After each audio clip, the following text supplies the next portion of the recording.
We were going to be in Grundarfjordur noon to 7 p.m. I had booked an excursion with NCL, Puffins of Melrakkaey Island. It was from 4:15 to 5:45.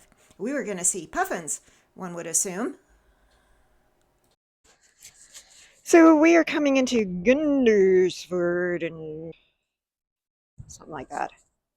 And there's a little town. And when I say little, I mean little. But they have a pretty mountain.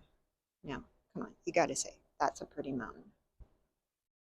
And it's sort of sunny. There's a little bit of overcast right there. But it's a pretty good day. Oh, you can see some snow up on the mountain, just over the cloud there. And all the green of the valley of Grundarfjordur. And this is Jim.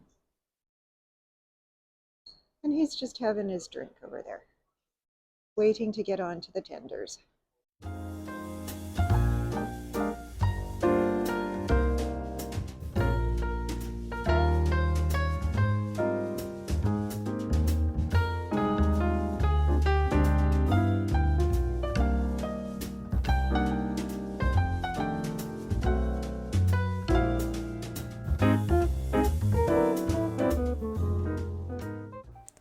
We got into town in early afternoon to have a walk around. It was chilly but sunny. The town is very small. We walked by the store, the only store, didn't even notice it.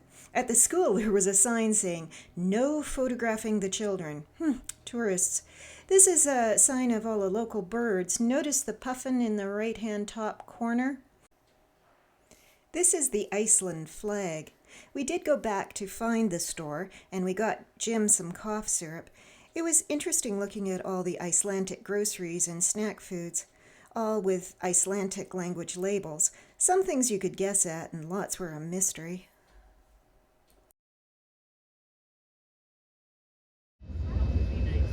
So we're on the boat, and we're going to start the Puffin tour. And we're right beside where the tenders were coming in.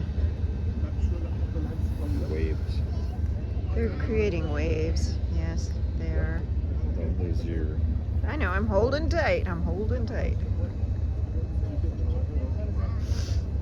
There's quite a few people, and it's a small boat, and it's kind of jammed. Jam-packed.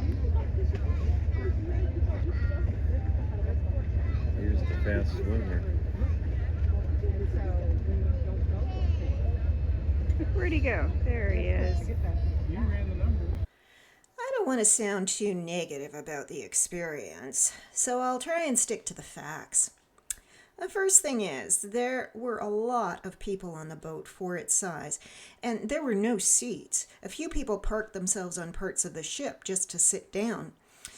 We were all out in the open, out in the wind, for the trip out and back. I think the boat was originally, and maybe still is, used as a fishing boat.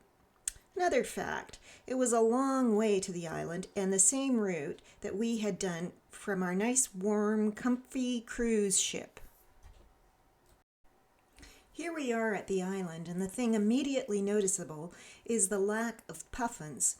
In fact, there were not many of any type of bird. Not that we came to see seagulls. I got a good picture of one in the harbor.